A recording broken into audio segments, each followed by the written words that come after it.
With Dave from Squawka here and Adam, the voice of Football Daily, that means it's only one thing, Football Daily Weekly. Welcome back. It's lovely to have you. We're talking the 5 talking points from the weekend, and there are quite a few of them, but we had to condense them down to 5, where we start with Chelsea, who won 2-1 away to Liverpool. Brendan Rodgers said they deserved at least a point, Liverpool. Jose Mourinho, and I imagine the rest of the Premier League would disagree. Yeah, I'd say so. They did start very lively. Emery had like, 2 shots in the first 10 minutes. Yeah. Started very, very well. They pressed really well. But then it just goes back to the classic Liverpool. You know, they've kept 2 clean sheets in the last 17 games in the Premier League, which just isn't good enough. That back line, that's it's like a utility back line in a way, isn't it? There's no one there who's bossing it. And getting rid of Agger almost looks like a bit of an early mistake in a way. Yeah, again, Lovren was poor. He made two errors, and it's just one of those things where they don't look solid. Mignolet for the first goal, arguably his fault. He made a brilliant save for the first one, but then he rocked back and the ball went over the line. Yeah. It was craziness. On the flip side, Chelsea looked very much in control. They never really looked in too much trouble, and arguably the only real problem were Cahill mistakes or handballs.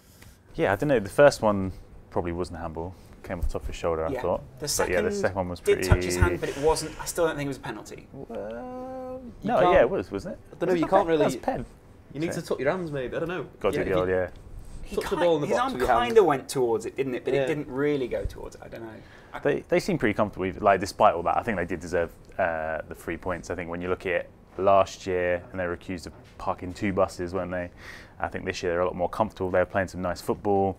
They're sort of in control of the game for the majority. So I think they deserve the win, and I think it shows how the different directions the 2 teams have moved since that game last April. Also, confidence-wise, what they've got within their squad there. I mean, the narrative for Liverpool this season are that things are on the down. The narrative for Chelsea are that things are on the up. And Liverpool do lack confidence right now, whereas Chelsea have got a very confident striker in Diego Costa.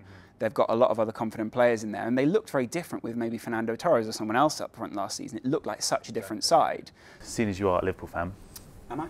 Yeah, you are. Let me ask you, what do you think has gone wrong since the slip? Because everyone's now saying, you know, the narrative is since that slip, it's all gone downhill for Liverpool. That's what people are saying. I mean, would you agree with that? Was it the recruitment in the summer was just all wrong? You know, whereas Chelsea bought these world-class players, maybe Liverpool bought players for tomorrow rather than today. Do you agree with that? Well, yeah, I mean, Liverpool are definitely building for the long term if these players are to come good. Emre Can, Markovic, even still Sterling, Daniel Sturridge is still not peaking. You'd argue Mario Balotelli's for the long run as well. If they can get a system to accommodate all those guys. I feel like it's Brendan Rodgers' responsibility right now to get those players in a system that's going to work for them and not necessarily always trying to fit his system. For me, they need someone intelligent in that back line. I think that's why Gerrard's still playing that quarterback role. Yeah. And I wonder if in January they'll try and get someone, maybe a veteran, or even make a big bid for someone like Hummels. They spent so much money though. It doesn't seem like it's... How much was Lovren? 20? 20 million, yeah. And then Moreno, 18, 12. Yeah, and then you've still got Saka for 18. I mean, we'll see what happens when Saka comes back as well. He has the turning circle of a lorry, but he still is quite decent on the ball. And I reckon someone like Skrtel and Saka would make an interesting one. Maybe even Skrtel and Toure would be an interesting, yeah. There's criticism to be had, but it's not as terrible. Just because you're criticising does not mean it's as terrible as people say. They're 4 points off, 4th, are they? I don't think that's the worst gap. It's not the worst, so they probably should be doing a little bit better. Yeah, probably. PSG are unbeaten in France. Who? PSG. Oh, PSG. Yeah, in France, League 1. What's going on over there? Because whilst they're unbeaten, that's a lot of draws. You know, there was talk a few weeks ago about Blanc getting the old chop, but yeah, I think they played well. I think Marseille were on top of them for the first sort of half an hour or so, hit the post, sort of looked like they might go ahead, but then PSG sort of asserted their dominance, didn't they? Which they should be doing. Their classy dominance. Yeah. They just showed champion mentality yesterday. Yeah. They let Marseille have the ball. Marseille obviously dominated in the first few opening minutes. They had a lot of shots like Payet outside the box, Thauvin outside the box. Didn't really take their chances when they were there. Yeah. And then PSG just turned it on. Verratti, again, a fantastic performance. The amount of times that he picked up in his penalty area and dribbled past about 3 players.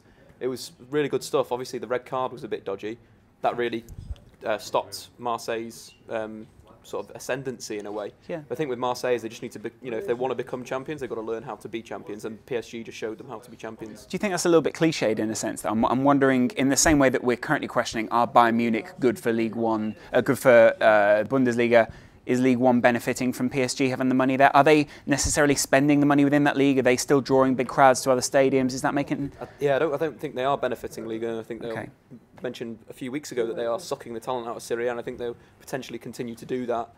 They need to start investing in the league to get the money in the infrastructure, which is what you want to do, but you can't see them doing that. They want these marquee players, these marquee signings. The chance of PSG challenging in the Champions League? Well, they beat Barcelona, didn't they? Well, so you could say, well, no, Barcelona aren't as strong as they have been in the past, but I think they need to show, I think for all the investment, it's sort of similar to Man City, they should be progressing quite far into the competition, at least a semi sort of thing. But and they've got players with, you know, experience now. David Luiz obviously won it with Chelsea, you know, so there seems to be more experience in the team. Thiago Silva, these sort of players should be sort of spurring them on to those sort of later stages, probably the last few years of Zlatan's career as well. Yeah. So they should be getting there, shouldn't they, really? I think it's the balance of having Cavani and Zlatan. I think they can only play with one of them. That's sort of, you mentioned Blanc. He's excelled, hasn't he, since Ibra's been out. Exactly, so. Yeah. And then Pastore's come into the side and he's looked absolutely brilliant in an attacking sense, really controlling the play in the final third. But it's whether you can fit both Zlatan and Cavani in the same team. I'll have him. I would love... Oh, Cavani at Liverpool. Cavani at Arsenal. Cavani at United. Although that is a lot of attacking talent. Yeah, not United. Yeah. But there are arguably the Premier League will benefit from... Stoke will benefit from someone like Cavani. A little bit, yeah. They got Bojan and Cavani up front would be incredible. Although Juff pretty good at the moment. Heard it here first. Cavani to Stoke. Cavani to Stoke. Should we go to White Hart Lane? If we must. Spurs won't finish in the top four. Doesn't look like it, does it? I mean, it doesn't look like it. Like Liverpool, we're only 4 points off the top four, but at the same time, we don't look like there's any signs of improvement. So only 2 weeks ago, we were talking about how we got beat by Newcastle Spurs, and it's pretty much exactly the same situation, which is worrying in that Pochettino he doesn't seem to be able to motivate those players. You do feel though like there's a bit of a mentality problem at Spurs. Yeah, they've gone through a lot of managers now. The leaders, that's the big thing. There's no leaders in the side. It's really, some of the selections are really strange. At the start of the season, Etienne Capoue was passing for fun, and it seems like he's dropped out of that now, and he doesn't seem to tackle or doesn't seem to foul people. Like the Bojan goal, the first goal that they scored, there was how many Spurs players could have taken a tactical foul, taken a yellow card, then brought him down, stopped the goal. He went through past so many. It's strange why Stambouli not playing. And why Kabul is so... People are not happy about Kabul being captain. No. Not happy at all. He's not a great captain. Not happy about Vertonghen getting dropped. Fazio looks pretty bad for £8 million from Sevilla. Lloris arguably still looks pretty good. Yeah, Lloris is great, but the defence in front of him is just poor. Kyle Walker's been out injured for a while. You know, Norton and Rose. Ben Davies isn't playing for some reason. Norton was cynical yesterday. I didn't really like that. I thought that was a silly foul to concede. Yeah, so now he's out and it's going to be Dyer in the team, and Dyer's sort of looked a bit on and off. Well, not Dyer, but you know, he hasn't been great. Fazio and Kabul at the back, slow. Both look prone to a mistake. I think it's another one of those things, like say, in the mentality, it'll take a long time to change.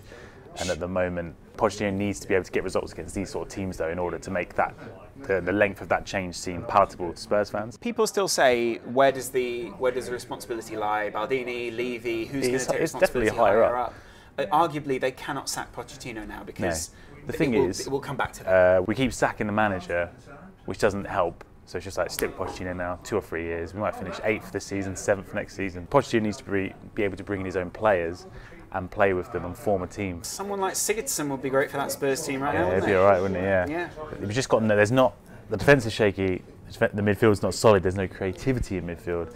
And that's been the problem for about 2 or 3 years now at home when we're supposed to be breaking down teams. There's no one there since Modric has left, basically. Yeah. There's no one there with that creativity to help us break down teams.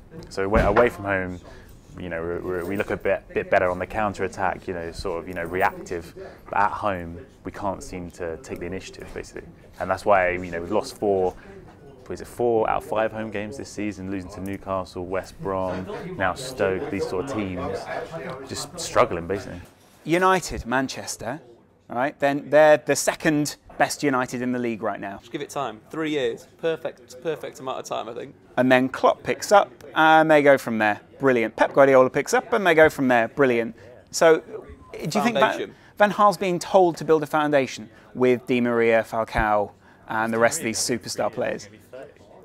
Yeah. You can see Di Maria coming inside. I think United look will have looked good with Di Maria playing a little bit more centrally.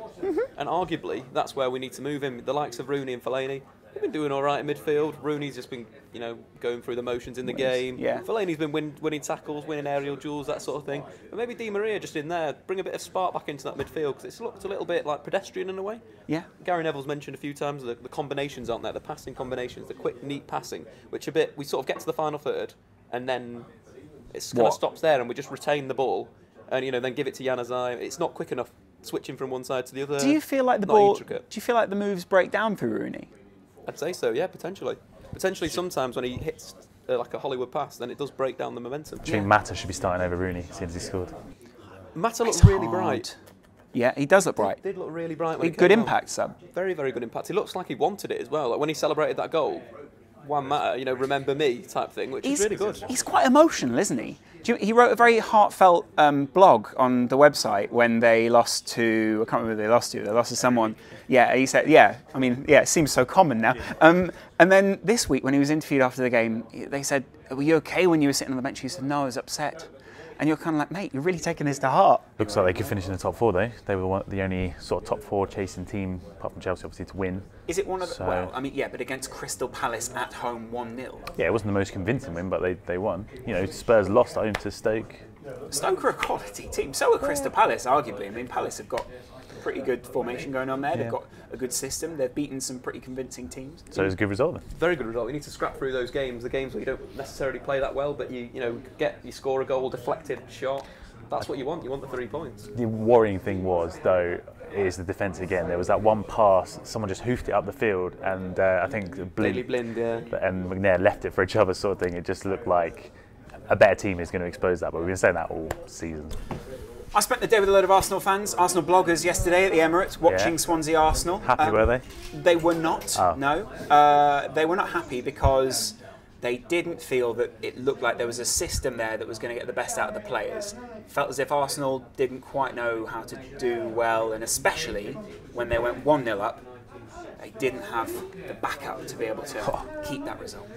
Do they need someone else at centre-back, possibly? They're saying that Hummels possibly. Thank you, the Daily Mirror, for saying that Hummels is possibly going to go to Arsenal in January. Yeah, they've got a big problem in defence. I think Nacho Monreal doesn't look like a good centre-back. That's not his fault, he's not a centre-back. So, again, Callum Chambers playing on the right. He's supposed to be a centre-back. So, the blame has to go on Wenger, really. Everyone was saying they need to buy a new centre-back once they sold Vermaelen. So, I'm not quite sure why they didn't. I feel like even if they kept Vermaelen, though, he'd still be injured now, so we'd still be seeing those, problems we see at the back. Not if they sold him, they just needed another one. Yeah. Why didn't they bring someone else in? Monreal's a strange one. He looked quite convincing in the first half against Anderlecht. Is he? And then obviously gave away the penalty against Swansea. He got out-jumped. I don't know. I feel like that's a bit unfair to say that. Maybe a little bit, but a centre-back would be competing more, maybe, because he is a full-back by trade. You might be seeing that. No, I agree. I'm just saying, I feel like it's a bit unfair to sort of go, oh, well, because of Wenger, this, do you know what I mean? Is Chambers good enough? That's another thing. Is he good enough to start right back? He is. He just got very much exploited. He's not fast, is he? They shouldn't be playing right back. That's true. I think there was 4 occasions where Jefferson Montero successfully dribbled past him. Comedy of errors. Yeah. 4 occasions, obviously one for the goal, and he didn't look like he was going to go in and crunch him. Didn't look like he was going to stand off. He just didn't have a plan. Yeah. A lot of Arsenal fans now, a couple of them on Arsenal Fan TV, saying Wenger out.